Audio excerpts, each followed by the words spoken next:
안녕하십니까. 천음사의 노동과 정치 100번째 방송입니다. 지금 시간은 4월 23일 목요일 오후 9시 34분을 가리키고 있습니다.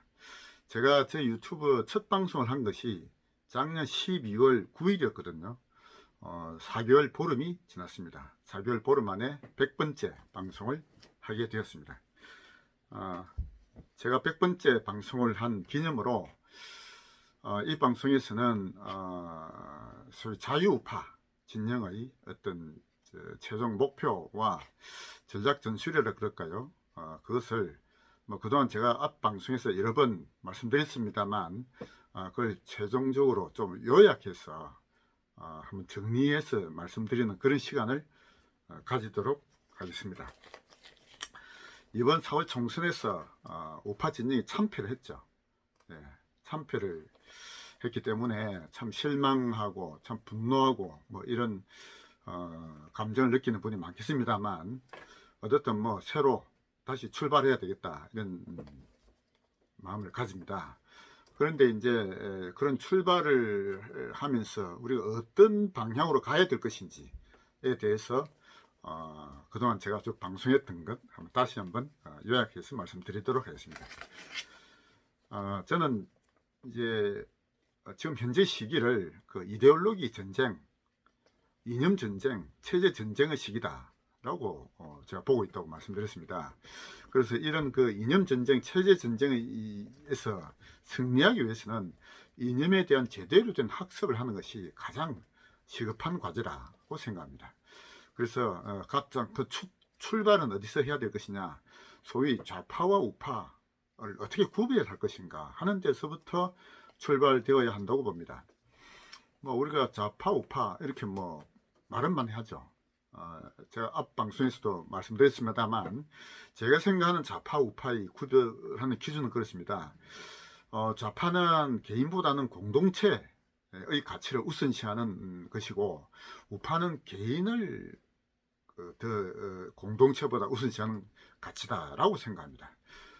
그냥 공동체라고 하면은 뭐 참 좋은 말처럼 들립니다만, 어떤 국가 민족 앞세우고 뭔가 전체를 앞세우면서 그런 어떤 전체적인 어떤 그 집단의 목표라 그럴까요? 집단의 어떤 목표 이익을 위해서 개인이 좀 희생되어도 좋다라고 하는 사고가 소위 좌파적 사고죠. 근데 그에 비해서 우파적 사고는 집단보다는 개인이 훨씬 소중하다, 개인의 자유, 이것이 가장 최고의 가치다라고 생각하는 가치가 우파적 가치다라고 생각합니다. 그렇다고 해서 우파가 공동체를 무시하느냐? 그것은 아니다 이거죠. 우파적 가치에서 공동체는 어디까지냐? 그것은 가족까지라고 저는 생각합니다. 가족이라는 그 한 울타리, 뭐 어떤 그 아버지 어머니가 있고 자식들이 있고 뭐 이게 그 가족의 최소 단위지 않습니까? 이 가족에게서는 물론 그 가족에게서도 개인적 가치를 우선시하는 이런 어떤 그 가치 기준을 뭐 어릴 때부터 학습시키는 것도 물론 중요하다 봅니다. 그러나 어쨌든 가족이라는 틀 내에 있을 때는 뭐 개인의 이익을 앞세우기보다는 뭔가 어떤 공동체로서 서로 나누어야 되는 것이지 않습니까? 그래서 공동체의 가치를 보다 우선시하는 그 범위는 가족이다. 가족을 넘어서서는 그때부터는 공동체가 가치가 앞장서는 게 아니라 개인의 자유, 이것이 가장 소중하다라고 저는 생각합니다. 그런 가치 기준을 가진 것이 우파적 가치다라고 생각하는 것이죠. 그래서 이제 좌파가 어떤 거냐, 뭐 사회주의, 공산주의가 좌파라는 것은 뭐 당연한 것입니다만, 어떤 민족주의, 이것도 민족을 개인보다 우선시하는 가치 기준 아닙니까? 따라서 민족주의도 좌파적 가치인 것입니다. 그리고 공화주의라는 표현을 쓰죠. 어떤 공동체의 공공선을 개인보다도 우선시하는 이 가치가 공화주의라는 것이죠. 그래서 공화주의가 마치 우파적 가치인 것처럼 얘기하는 사람들도 있는데, 저는 그거 잘못된 생각이라고 봅니다. 공화주의도 좌파적 가치인 것입니다. 자, 그렇게 보면은 민족주의나 공화주의가 나쁜 거냐? 그렇게 생각할 수 있죠. 그리고 우파적 가치에서 개인을 너무 앞세우면 너무나 이기적인 것이 아니냐? 뭐 공동체를 무시하는 거 아니냐? 이런 생각으로 해서 우파적 가치가 마치 잘못된 것인 것처럼 또 보일 가능성도 있죠. 그러나 그 모든 것이 역사적 진실, 역사적 경험을 돌이켜 보면은 좌파가 내세우는 공동체 우선적 가치가 결과적으로 보면은 공동체도 망치고 개인도 망치는 길로 역사를 이끌어 갔던 것입니다. 개인을 앞장세운 그냥 경제적으로 하면은 자본주의라고 볼 수 있죠. 기본적으로는 자유주의라고 볼 수 있습니다. 개인주의, 자유주의, 자본주의 이것은 서로 다 공통분모가 다 있는 것이죠. 그렇게 내세운 사회가 훨씬 더 개인도 더 발전되고 사회 전체도 다 진보하고 발전된 사회로 나아갔던 것입니다. 그것이 역사의 경험인 것입니다. 그것이 역사적 진실인 것입니다.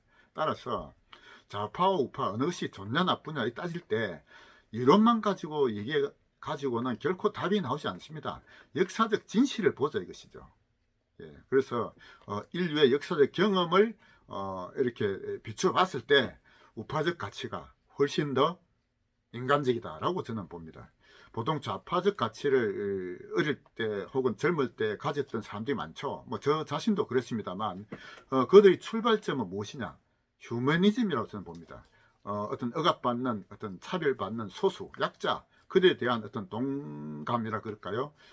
그들 위해서 뭔가 해야 되지 않느냐라는 생각들이 좌파적 가치를 처음에 가지게 되는 출발점이라고 봅니다. 결국 좌파의 출발도 저는 휴머니즘에 있다고 저는 그렇게 생각합니다.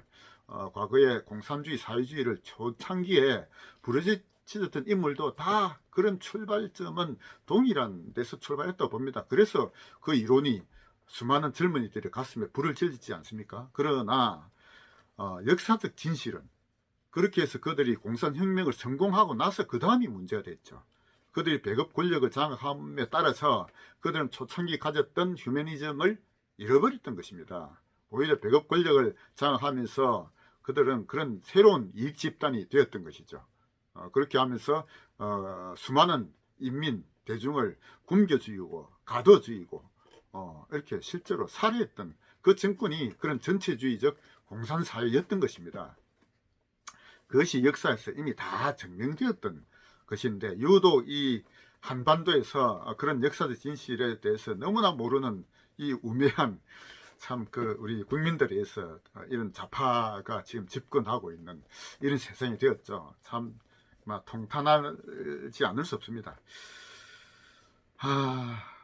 자, 그래서 그런 이제 우파도 그런 어떤 그 우파적 가치를 최종 목표로 하는 그런 어떤 그 길로 나아가야 되는데 그 과정에서 뭔가 배워야 할 것은 뭡니까? 저는 이제 물론 앞 방송들에서 제가 여러 번 말씀드렸습니다. 좌파가 집권을 성공시켰던 그 어떤 그 전략 전술 이것을 우파도 벤치마킹에서 보여야 한다. 지금은 우리 대한민국에서 우파가 지금 오히려 약자 입장이 있지 않습니까?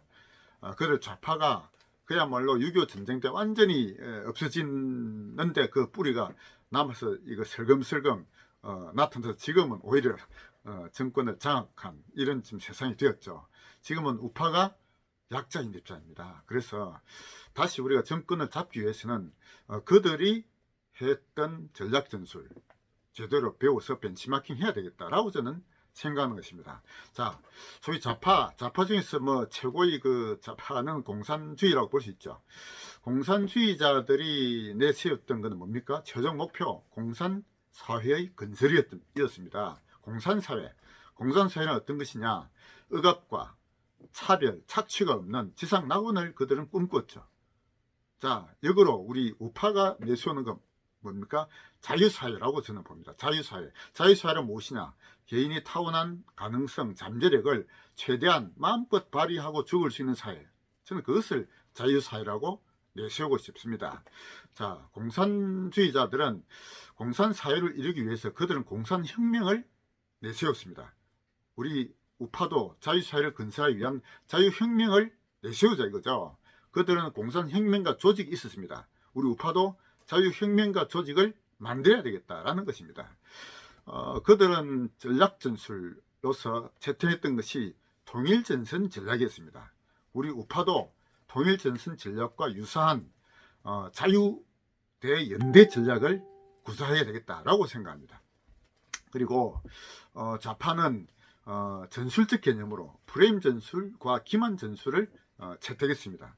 우리 우파는 그것을 역으로 전술을 펴야 되겠다. 자, 그들이 만드는 수많은 프레임들이 있습니다. 그 프레임을 깨뜨리는 역 프레임 전술을 우리는 구사해야 되겠다. 그리고 그들이 기만 전술을 폈다면 우리는 역사적 진실을 가지고 응대해야 되겠다라고 합니다. 그래서 좌파들이 만들었던 프레임들을 우리는 깨뜨려야 되겠다. 무엇으로? 진실로, 역사적 진실로 깨뜨려야 되겠다라고 저는 생각하는 것입니다. 그래서 이런 우리 우파운동의 출발점 어디냐? 좌파들이 만들어온 역사적 잘못된 프레임을 깨뜨리는 데서 출발해야 했다. 그것은 어디서 시작되어야 되느냐? 역사적 진실을 제대로 알리는 데서 출발해야 되겠다라고 저는 생각합니다. 좌파들이 만들었던 프레임을 몇 가지 예를 들어 보겠습니다. 자, 가장 첫 번째, 소위 진보와 보수라는 이런 진영의 구분도 좌파들이 만드는 프레임이다. 저는 그렇게 봅니다. 그래서 우리를 보수 진영 저는 부리지 말자고 여러 번 말씀드렸습니다.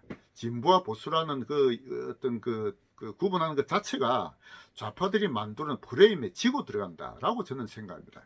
그래서 진보 보수라는 프레임도 잘못된 것이다. 우리는 우리 스스로를 보수 진영으로 부르지 말자는 것입니다. 우리는 자유 진영이다. 나아가서는 자유혁명을 꿈꾸는 혁명 그룹이다 라고 우리 스스로 자리매김하자라고 저는 주장하는 바입니다.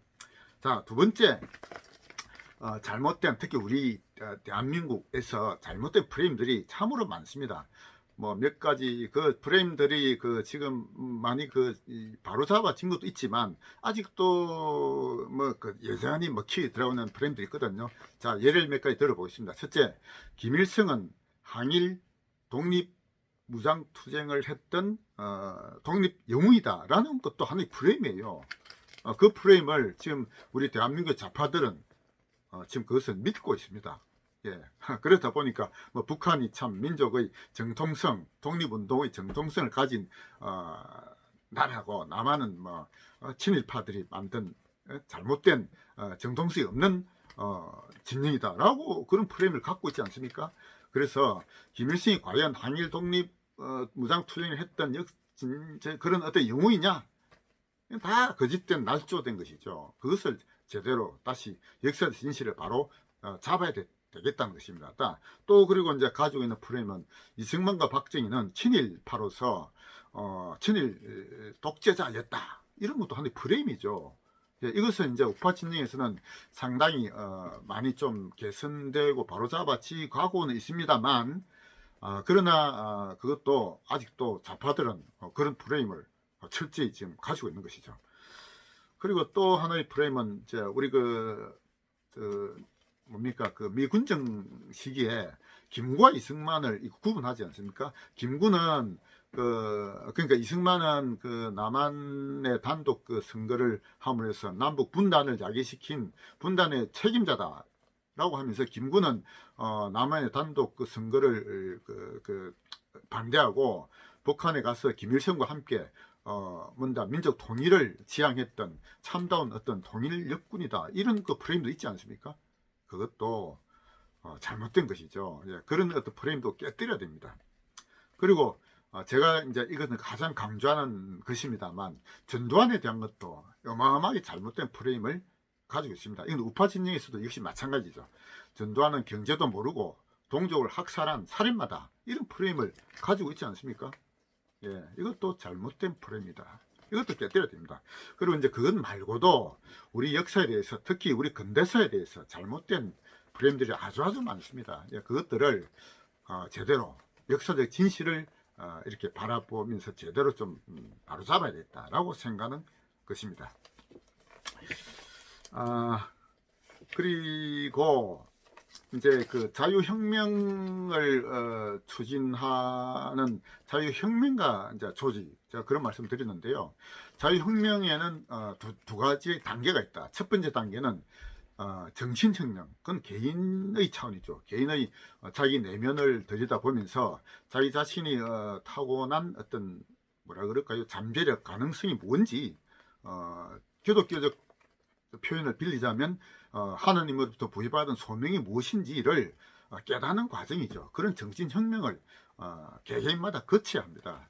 그리고 두 번째 단계는 그런 정신혁명을 거친 어떤 자유혁명가로 다시 태어난 그분들이 우리나라의 제도혁명을 일으켜야 되겠다. 우리 대한민국의 이 제도라는 건 결국 다 법령이죠.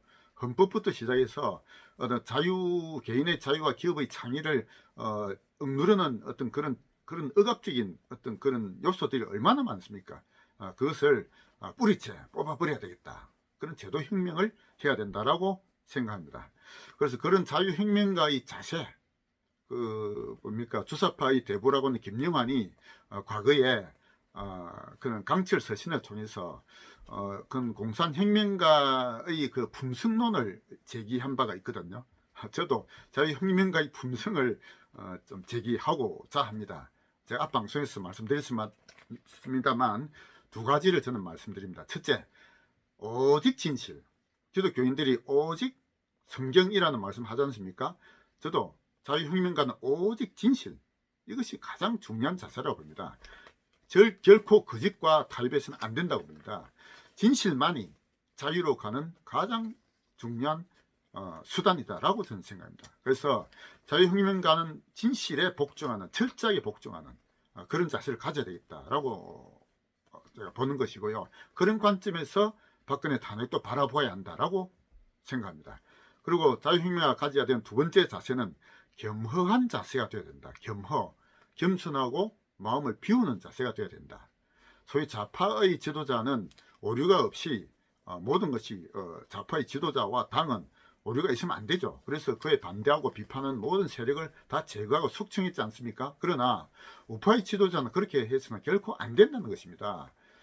우리가 학습해가는 과정에서 하면 할수록, 책을 보면 볼수록, 공부를 하면 할수록 점점 더 모르는 것이 많아진다.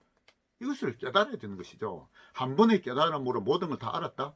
이건 아닙니다. 그런 오만과 독선은 우파의 그런 혁명가는 가지서는 안 되는 것입니다.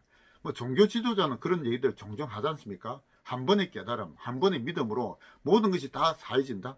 저는 결코 그렇게 생각하지 않습니다. 끊임없이 자기를 비우고 내가 무엇을 모르고 있는지를 계속 깨달아가야 되는 것이죠. 뉴턴이 만유인력을 발견하고 나서 자기가 이렇게 뭔가 진리에 대해서 안 것은 그야말로 바닷가 모래 아래 하나의 반짝이는 조개 껍질 정도 본 것에 지나지 않다. 얼마나 겸손한 태도입니까? 저는 우파의 지도자는 그런 겸손한 태도를 가져야 한다고 봅니다. 그래서 이런 그 자유혁명가의 자세를 가지면서 자유혁명가 조직이 이제 앞으로 2년 뒤에 대통령 선거와 지방선거를 대비해서 지금부터 시작돼야 한다라고 생각합니다. 그래서 저는 그런 조직 활동을 투 트랙으로 지금 가져가려고 합니다만, 첫 번째는 뭐니 해도 싱크탱크를 저는 만들어서 그런 그 우파 쪽에 이념적 어떤 학습을 할 수 있는 그런 어떤 준비를 해야 된다고 봅니다.